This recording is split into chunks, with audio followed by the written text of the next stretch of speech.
Bienvenidos a esta última parte de Al-Ándalus y los reinos cristianos. En este vídeo veremos los puntos de la sociedad en Al-Ándalus, la economía, sociedad y arte y ejemplos de arquitectura.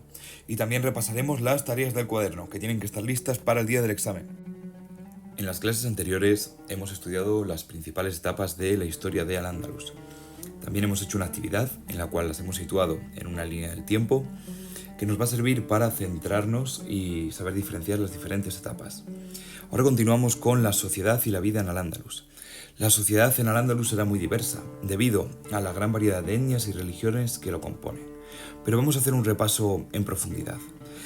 En la península ibérica vivían los pueblos prerromanos, que fueron conquistados por el Imperio Romano, integrados dentro de su imperio, divididos en diferentes provincias, y la población se convirtió en población hispano-romana, gracias al proceso que habíamos estudiado de romanización.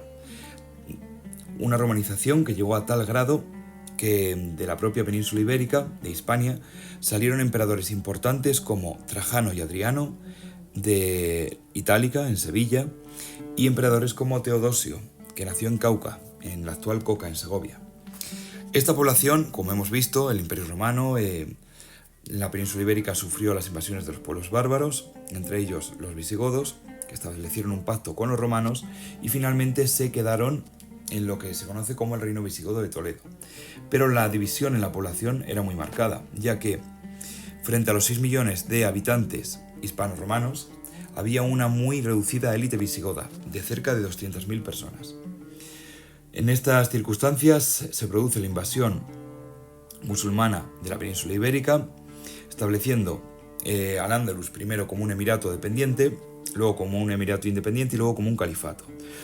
Por lo que la sociedad de Al-Ándalus va a ser muy variada y es un resultado de este largo proceso de hibridación de diferentes sociedades y culturas. Tenemos, por un lado, los conquistadores y sus descendientes. Estos van a ser los árabes, que en primer lugar se van a reservar los mejores tierras y los mejores puestos en la política. Y en un segundo lugar, a los bereberes, que eran esos pueblos y tribus nómadas del norte de África que se sumaron al proceso de conquista. Debido a que les apartaron de muchos cargos y que les daban peores tierras, eran los principales promotores de las revueltas. Luego llegamos a la población hispano-romana. De la población hispano-romana vamos a tener a aquellos que se convierten al Islam, que se llaman muladíes, población cristiana del reino visigodo, y en cuarto lugar a los mozárabes, que son aquella población hispano-romana que eran cristianos y que siguieron siendo cristianos bajo la sociedad del Al-Ándalus. Como podéis ver, estos dos términos están en color verde y es porque aparecen en Quizlet y nos los tenemos que saber. Son términos muy importantes que seguramente caigan en el examen.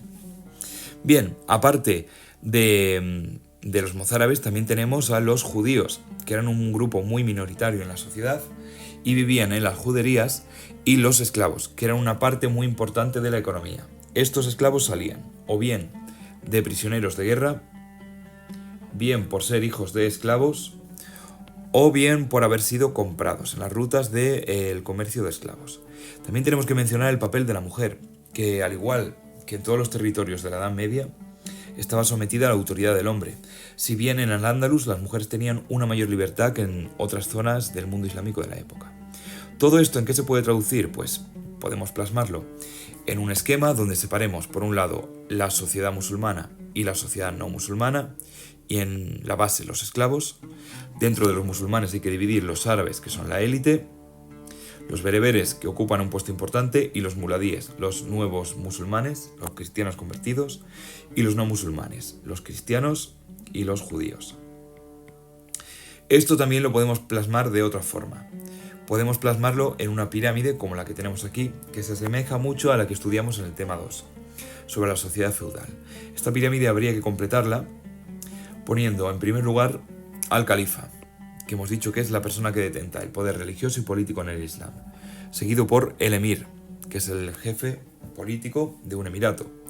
Después la sociedad se dividiría en una élite social de conquistadores, compuesta por población árabe y en segundo lugar por población bereber, Terminamos con el último escalafón de sociedad musulmana, de los musulmanes, que serían, en este caso, los muladíes, luego seguido por las otras religiones y los esclavos en la base. Con ello tendríamos la actividad de organización de la actividad andalusí en nuestro cuaderno completa. Bien, llegamos a la economía. Como hemos dicho en múltiples ocasiones, hasta el siglo XIX, la agricultura ha sido la principal actividad económica, por lo cual la riqueza salía de la tierra. Esto es, los musulmanes van a tener un nuevo tipo de cultivo que va a llegar a Occidente, que es el cultivo de regadío, una agricultura de regadío muy extensiva. Con esto van a conseguir explotar las tierras más fértiles y desarrollar el cultivo de cereales, como el olivo, los frutales, los cítricos, el arroz, el azafrán que veis aquí en pantalla.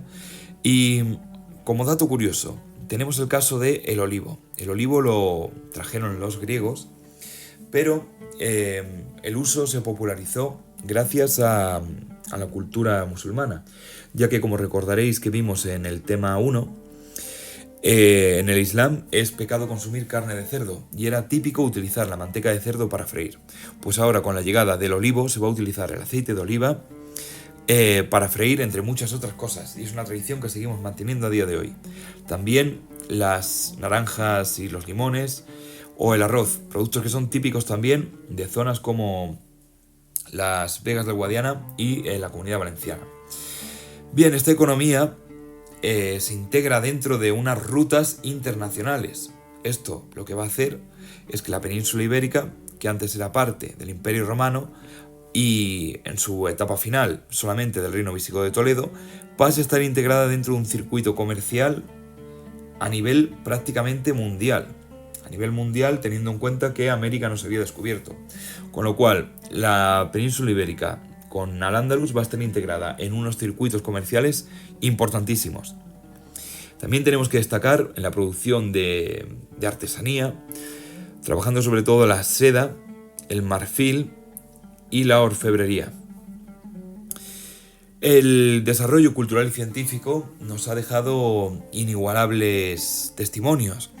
Por ejemplo, en medicina ya habíamos comentado en anteriores clases la importancia de los tratados, y un ejemplo de ello es la película El Médico, que os recomiendo encarecidamente que veáis porque es una película buenísima.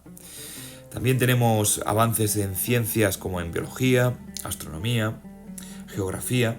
Aquí, por ejemplo, podemos ver el sur de la península ibérica. Y si nos fijamos, tenemos ciudades que nos suenan bastante, ¿no? Por ejemplo, Málaga y Sibilia. También tenemos Lorca, Murcia.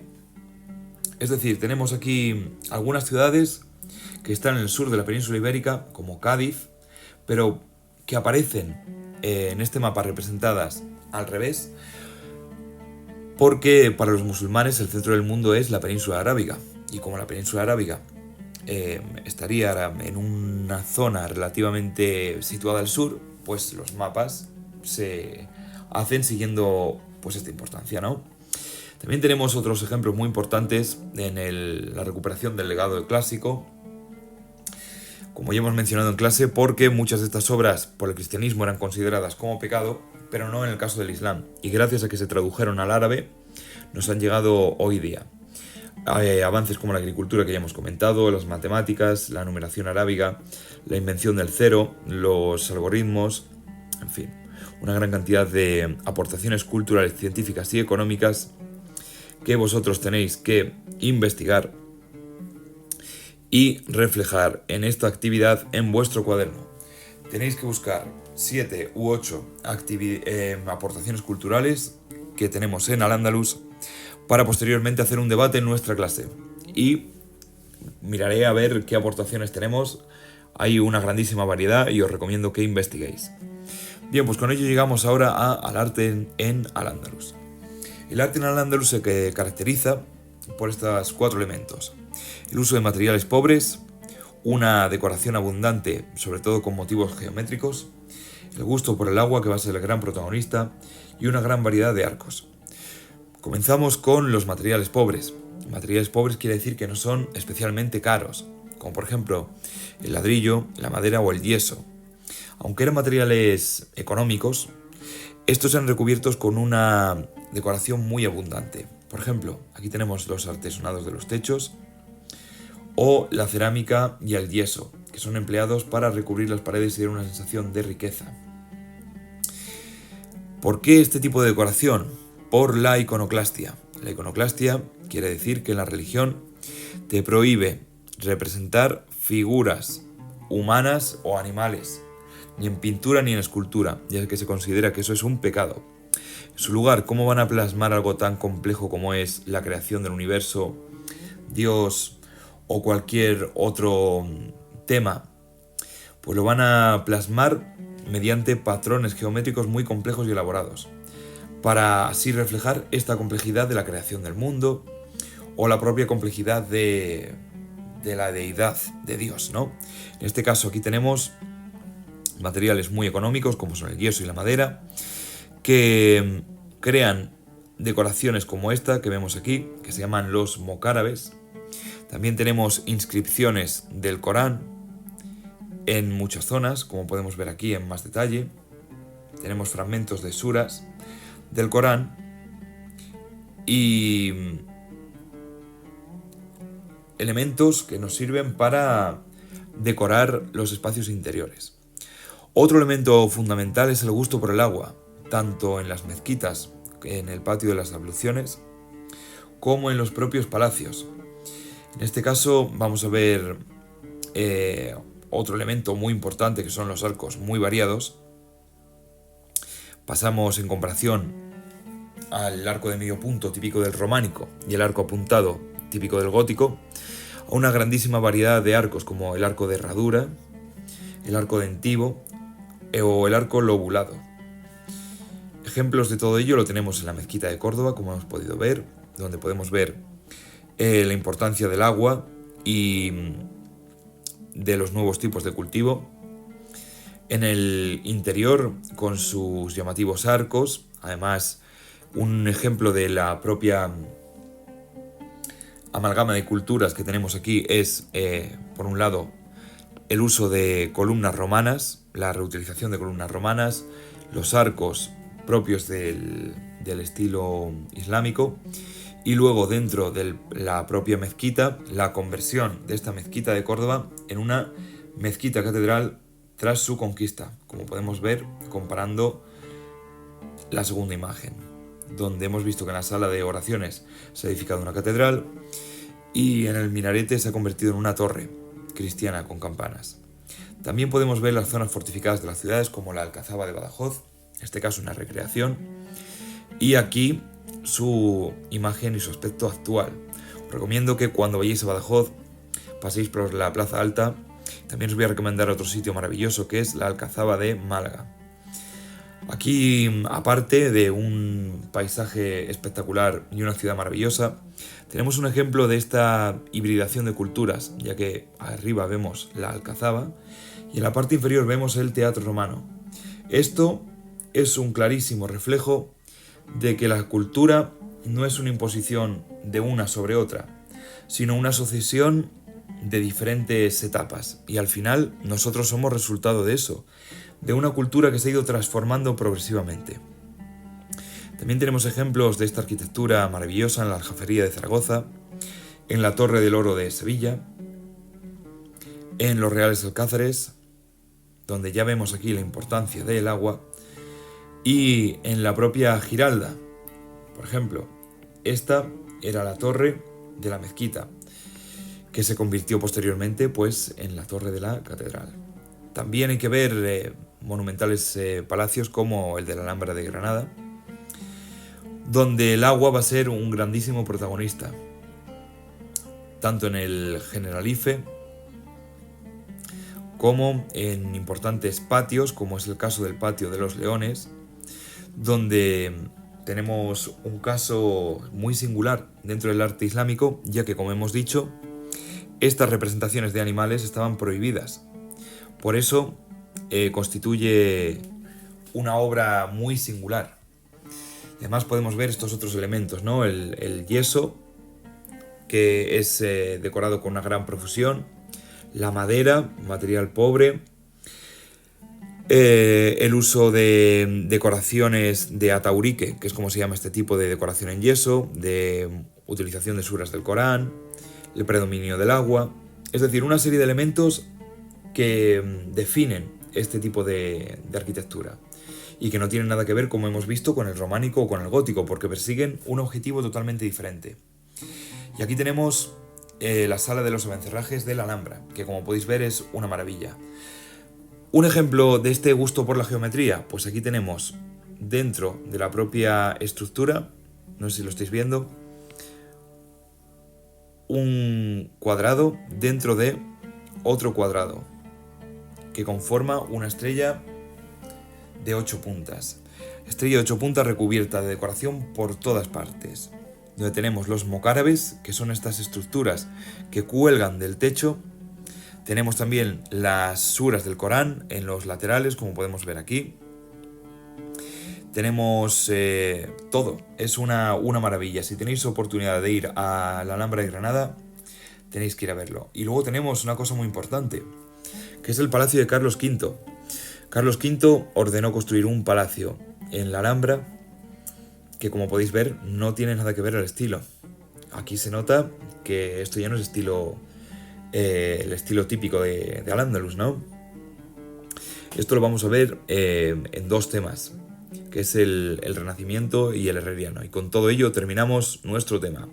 Así que no voy a haceros spoilers sobre diferentes estilos arquitectónicos.